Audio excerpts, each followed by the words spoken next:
Nako, may nilabas si T-Balls, mga kababayan, no? Totoo ba ito? Itong big time rally? Nako, mga kababayan, ano? Ito, nilabas ni T-Balls ito. Nahuling namimigay pera sa mga Bisaya para sa big time rally versus PBBM. Ako mga kababayan. Sa post ni T-Balls, talikira dahil sa katangahan ng isang Bisayang DDS accidente na kunanan si Chavit Singson na mimigay umano ng pera sa mga Muslim Bisaya. Ibinulgar ni Fables ang gawain ni Chavit sa mga social media dahil di umano nagbabalak ito gumawa ng gulo laban kay BBM. Hindi ba? Kasi mga kababayan, sa lahat nating mga kababayan, eto lang. Ano na desperado na sila eh. Talagang gustong-gusto na nilang ilawit ang Pangulo natin dito at patalsikin talaga sa posisyon. Kaya kung ano-ano na lang talaga yung ano nila, binabalak nila. Itong 31, di ba? Itong 31, balak nila mag big time rally. Big time rally, wala naman eh. Di ba? 2025, nakailang rally sila.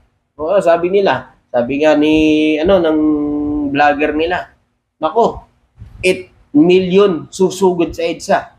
Nako mga kababayan, nung dumating na, oo nga, 8 millions nga ang pumunta sa EDSA, mga kababayan. 8 millions. Ganong karami yung pumunta sa EDSA ng rally nila. Sa mga tao, matalino na tao, anong gagawin nila dyan? Diba? Isipin nyo lang na mabuti, mga kababayan. Anong gagawin nyo dyan? Patalsikin ng Pangulo para maupo si Inday Lokring.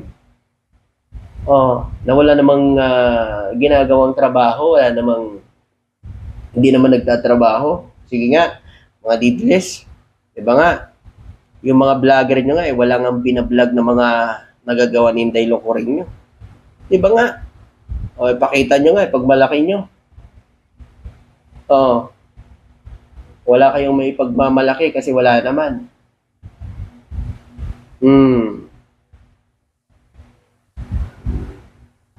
Tama naman na maliit lang yan.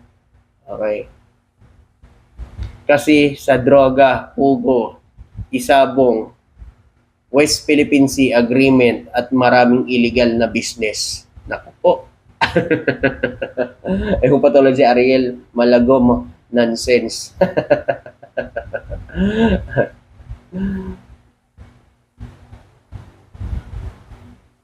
Alam mo, kapal yung tatay mo, gusto mo pang umupo ng matagal, wala namang nagawa sa bansa.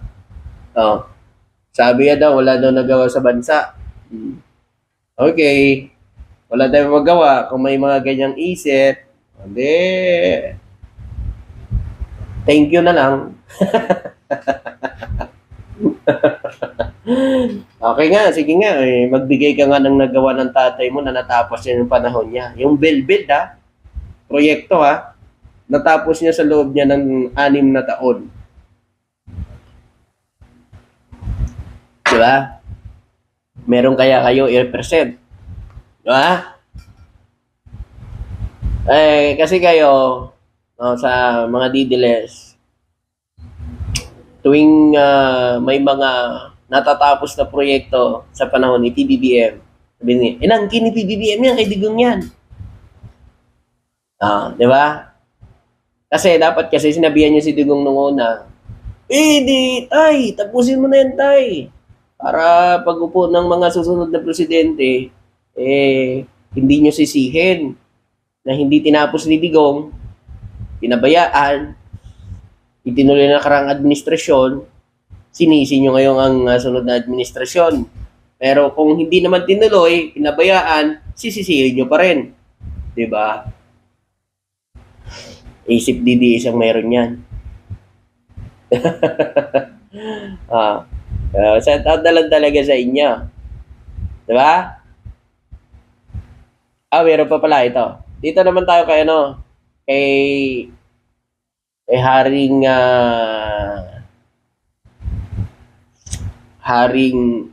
Haring Rookie. Okay.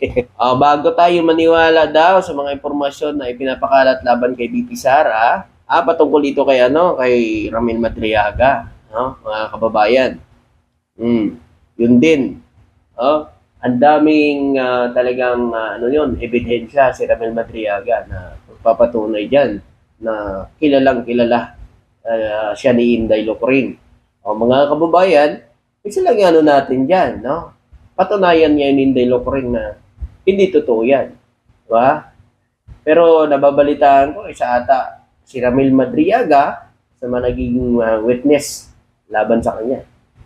Naku po, mga kababayan.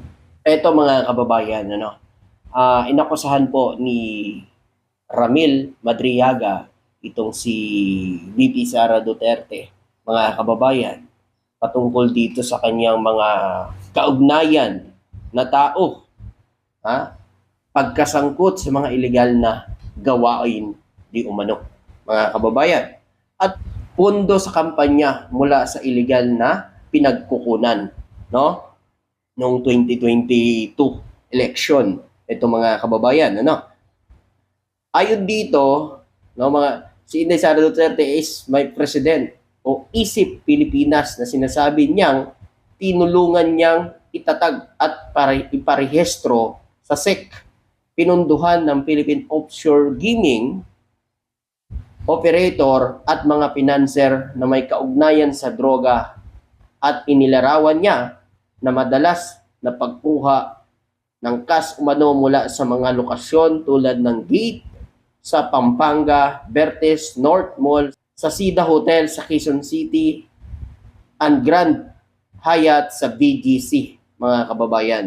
At ayon pa dito, yung paghatid ng pera ayon sa utos niya na inakusan niya na personal niyang dinala at hinatid ang malalaking halaga na pera, milyong halaga, 1 bilyong piso sa ilang pagkakataon sa iba't ibang individual gamit ang mga sasakyan at alokasyon ng konektado sa opisina, security details ni Sara Duterte kasama umano sa mga partikular na halimbawa ang mga paghatid noong December 2022. Halimbawa, mga duffel bag na nagkakahalaga umano ng 33 to 35 milyon kada isa. Isang alkalde ng Laguna, isang ang comedy bar sa Quezon City, at mga naunang pagkakataon mula 2020 hanggang 2022. At ito pa pala, mga kababayan, maling paggamit ng confidential fund. Iniugnay niya ang ilang paggalaw ng pera sa paghawak ng confidential fund, intelligence fund, noong panahon ni Sara Duterte bilang Vice President at sabay nakalihim ng Department of Education, mga kababayan, o DepEd. Ang confidential fund na umabot sa humigit kumulang 612.5 million na naging paksa ng mga naunang investigasyon at mga pagtatangkang impeachment. So, kung matandaan niyo po, yan ang talagang matibay na ebidensya ng Kongreso patungkol dito sa impeachment laban kay VP Sara Duterte. So, tugma dito sa mga sinasabi ho ni Ramil Madriaga, mga kababayan.